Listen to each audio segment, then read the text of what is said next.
ಲಕ್ಷ್ಮೀಪುತ್ರ ಬಹಳ ವಿಶೇಷವಾದ ಚಿತ್ರ. ಯಾಕಂದ್ರೆ ಬಹಳ ಕಾಳಜಿ ವಹಿಸಿ ಎ.ಪಿ. ಅರ್ಜುನವರು ಒಂದು ರಸದೋಟವನ್ನ ಕನ್ನಡಿಗರಿಗೆ ನೀಡ್ತಾ ಇದ್ದಾರೆ.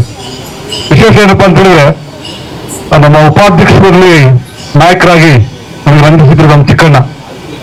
ಆಗ ಅವರು ಬ್ಯಾಚುಲರ್ ಆಗಿದ್ರು. ಲಕ್ಷ್ಮೀಪುತ್ರ ಬರುವಾಗ ಅವರು ನೀವು ಲಕ್ಷ್ಮೀನ ಮನೆಗೆ ಕರ್ಕೊಂಡು ಬಂದಿರ್ತಾರೆ. ಅವರಿಗೆ ಅಡ್ವಾನ್ಸ್ ಆಗಿ ಎಲ್ಲರ ಪರವಾಗಿ ಶುಭಾಶಯಗಳನ್ನು ಕೋರ್ತಾ ಇದ್ವಿ. ಮ್ಯಾರಿಡ್ ಕ್ಲಬ್ಗೆ ಸ್ವಾಗತವನ್ನ ಕೋರ್ತಾ ಇದ್ವಿ. ನಾವೆಲ್ಲ ಅಂಕಲ್ ಆಗ್ತಾ ಇದ್ವಿ, ಯಾವಾಗ ಖುಷಿ ಆಗ್ತದೆ. ಬಹಳ ವಿಶೇಷ ಈ ಸಿನಿಮಾ, ನಮಗೂ ಕೂಡ ವಿಶೇಷವಾದ ಚಿತ್ರ. ಎಲ್ರಿಗೂ ಒಳ್ಳೇದಾಗ್ಲಿ.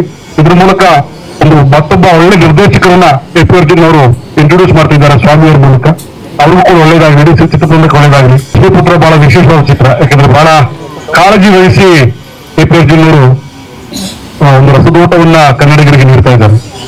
ವಿಶೇಷ ಏನಪ್ಪಾ ಅಂತ ಹೇಳಿದ್ರೆ, ನಮ್ಮ ಉಪಾಧ್ಯಕ್ಷರಲ್ಲಿ ನಾಯಕರಾಗಿ ನಮಗೆ ರಂಜಿಸಿದ್ರು ನಮ್ಮ ಚಿಕ್ಕಣ್ಣ. ಆಗ ಅವರು ಬ್ಯಾಚುಲರ್ ಆಗಿದ್ರು. ಲಕ್ಷ್ಮೀಪುತ್ರ ಬರುವಾಗ ಅವರು ನೀವು ಲಕ್ಷ್ಮೀನ ಮನೆಗೆ ಕರ್ಕೊಂಡು ಬಂದಿರ್ತಾರೆ. ಅವರಿಗೆ ಅಡ್ವಾನ್ಸ್ ಆಗಿ ಎಲ್ಲರ ಪರವಾಗಿ ಶುಭಾಶಯಗಳನ್ನು ಕೋರ್ತಾ ಇದ್ವಿ. ಮ್ಯಾರಿಡ್ ಕ್ಲಬ್ಗೆ ಸ್ವಾಗತವನ್ನ ಕೋರ್ತಾ ಇದ್ವಿ. ನಾವೆಲ್ಲ ಅಂಕಲ್ ಆಗ್ತಾ ಇದ್ವಿ, ಯಾವಾಗ ಖುಷಿ ಆಗ್ತದೆ. ಬಹಳ ವಿಶೇಷ ಈ ಸಿನಿಮಾ, ನಮಗೂ ಕೂಡ ವಿಶೇಷವಾದ ಚಿತ್ರ. ಎಲ್ರಿಗೂ ಒಳ್ಳೇದಾಗ್ಲಿ. ಇದ್ರ ಮೂಲಕ ಒಂದು ಮತ್ತೊಬ್ಬ ಒಳ್ಳೆ ನಿರ್ದೇಶಕರನ್ನ ಎ.ಪಿ. ಅರ್ಜುನ್ ಅವರು ಇಂಟ್ರೊಡ್ಯೂಸ್ ಮಾಡ್ತಿದ್ದಾರೆ ಸ್ವಾಮಿಯವರ ಮೂಲಕ.